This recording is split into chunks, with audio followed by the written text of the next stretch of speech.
आपके नौकरी शुरू करने और कम वीडियो आने से समाज में ऐसा संदेश जाता है कि superiority, creativity, conspiracy, social work इत्यादि सब चुतियापा है। कोई काम धंधा, नौकरी करो, पैसा कमाओ और खुश रहो। क्या आप भी कुछ ऐसा ही कर रहे हैं? Please correct me if I am wrong. प्रश्न करने के लिए धन्यवाद। हितेश शाक्य जी ने सब न्यूरोप्लास्टिसिटी है फ्री ई बुक के rise of A superior man chapter में अपनी 2005 से 2016 तक की यात्रा का वर्णन किया है। उन्होंने 2008 में कॉलेज के साथ ही 250 रुपये प्रति घंटा कमाना शुरू किया। ये जॉब अपने आप में पहले और पांचवें चक्र का व्यायाम था। उनका सबसे बड़ा खर्चा था प्रतिदिन महंगे फल खाना, जो कि तीसरे चक्र के लिए महत्वपूर्ण है। पढ़ाई और नौकरी के साथ ही Rubik cube, nunchaku, juggling, stick spinning, जल नीति आदि जैसे तीसरे नेत्र के ब्रेन वर्कआउट किए। कॉइन, कार्ड, रिंग के जादू सीखकर जॉब और कॉलेज की यात्रा के दौरान सड़क पर अनजान लोगों को दिखाना शुरू किया। साथ ही हजारों अनजान लोगों से बात करने की कला पर काम किया। मुंबई के कैरियोके बार्स में गाना गाना शुरू किया। ये सभी पहले, तीसरे और पांचवें चक्र के व्यायाम हुए। लोकल ट्रेन में मराठी चंपक, मराठी अखबार जैसे लोकसत्ता, सामना आदि अखबार पढ़ते हुए बगल वालों की मदद से मराठी पर काम किया। उस ज़माने का सबसे महंगा फ़ोन 32,000 रुपये का गैलेक्सी S2 खरीदा। उसका सबसे बड़ा उपयोग किया लोकल ट्रेन में ऑडियो बुक्स सुनने और ई बुक्स पढ़ने में। इसी फ़ोन में एमिनेम के गाने और रसल पीटर्स की कॉमेडी सुनकर अंग्रेज़ी पर काम किया। सुनील पाल, राजू श्रीवास्तव, एहसान कुरैशी आदि को चाट डाला और चुटकुले मारने की कला यानी कि पांचवें चक्र पर काम किया। आर्ट ऑफ लिविंग का यस प्लस और इगतपुरी का विपස්සना तो 2005 में ही निपटा दिया।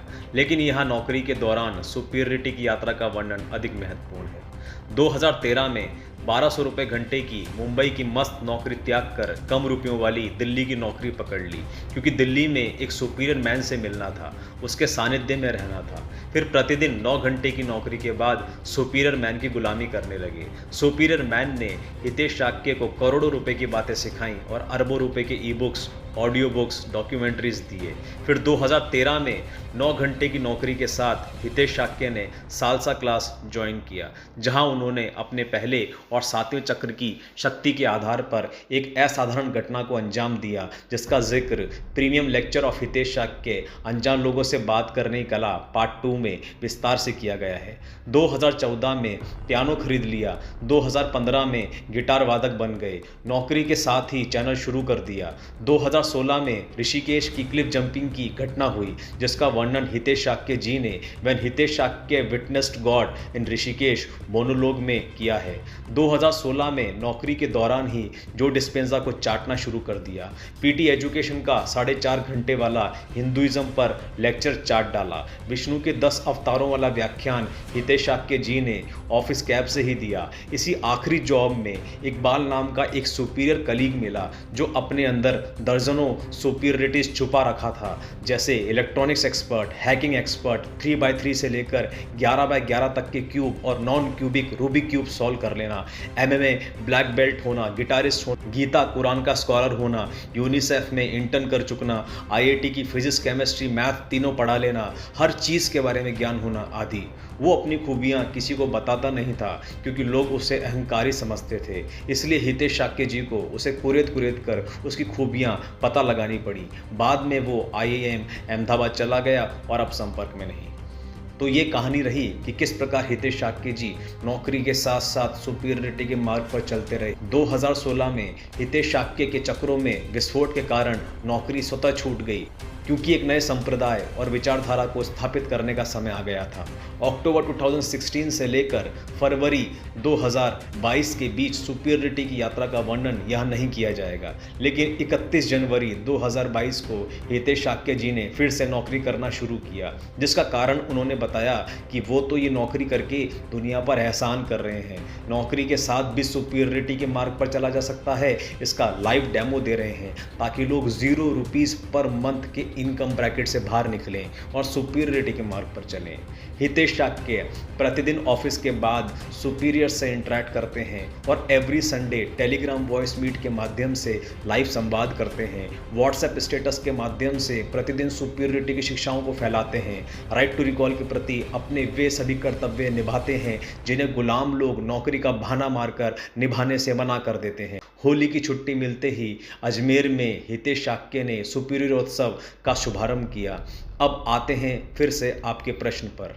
आपका प्रश्न है, आपके नौकरी शुरू करने और कम वीडियो आने से समाज में ऐसा संदेश जाता है कि superiority, creativity, conspiracy, social work इत्यादि सब चुतियापा है। कोई काम धंधा, नौकरी करो, पैसा कमाओ और खुश रहो। क्या आप भी कुछ ऐसा ही कर रहे हैं? Please correct me if I am wrong. इस प्रश्न को टुकड़ों में तोड़ना आवश्यक है। पहला शब्द आपने इस्तेमाल किया है कम वीडियो। इसके संबंध में एक बात स्पष्ट होनी चाहिए कि हितेश शाक्य कोई टिकटॉक स्टार नहीं जो नियमित शॉर्ट्स बनाकर आपका मनोरंजन करते रहें और आप गुलाम की तरह कंटेंट कंज्यूम करते रहें। हितेश शाक्य ने neuroplasticity, quantum, chakra, meditation, brain development, RTR, Vishnu, sex to superiority, divine masculinity and femininity, jack of all trades की आध्यात्मिकता आदि की शिक्षाओं को देकर अपना फ़र्ज़ पूरा किया। अभी यह आपका कर्तव्य बनता है कि आप उन शिक्षाओं पर चलें और उनका प्रचार करें और हितेश शाक्य को अपनी ज़िंदगी जीने दें, चाहे तो उन्हें रुपए, वस्तुएं और सेवाएं दें। फिर अगले शब्द हैं सुपीरियरिटी और क्रिएटिविटी। तो सेल्स के काम में कितनी क्रिएटिविटी है ये बताने के लिए अलग से एक लंबा सा निबंध लगेगा, और सेल्स का काम आम गुलाम करे उससे बेहतर है कि हितेश शाक्य ही करें, ये साबित करने में अलग से एक और निबंध लगेगा।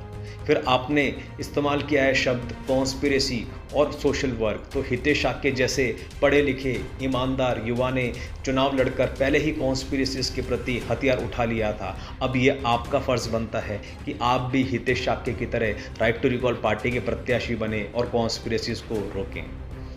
फिर आपने लिखा है कि काम धंधा करो, पैसा कमाओ। तो इसके संबंध में हितेश शाक्य ने 2016 के पहले ही साबित कर दिया था कि नौकरी के साथ भी सुपीरियरिटी और क्रिएटिविटी के मार्ग पर चला जा सकता है। अब फिर से नौकरी के साथ सुपीरियरिटी के मार्ग पर चलने का लाइव डेमो देकर हितेश शाक्य दुनिया पर एहसान कर रहे हैं। फिर आपने लिखा है कि पैसा कमाओ, खुश रहो। तो हितेश शाक्य ने 5 साल बिना पैसा कमाए 1 करोड़ रुपए से भी अधिक का लॉस उठाकर ये पहले ही साबित कर दिया कि हितेश शाक्य पैसों के बिना भी सिर्फ अपनी सुपीरियरिटी में खुश रह सकते हैं। लास्ट में आपने लिखा है आई एम रॉन्ग। तो वो भी हितेश शाक्य ने इस निबंध में साबित कर दिया है। नमस्ते।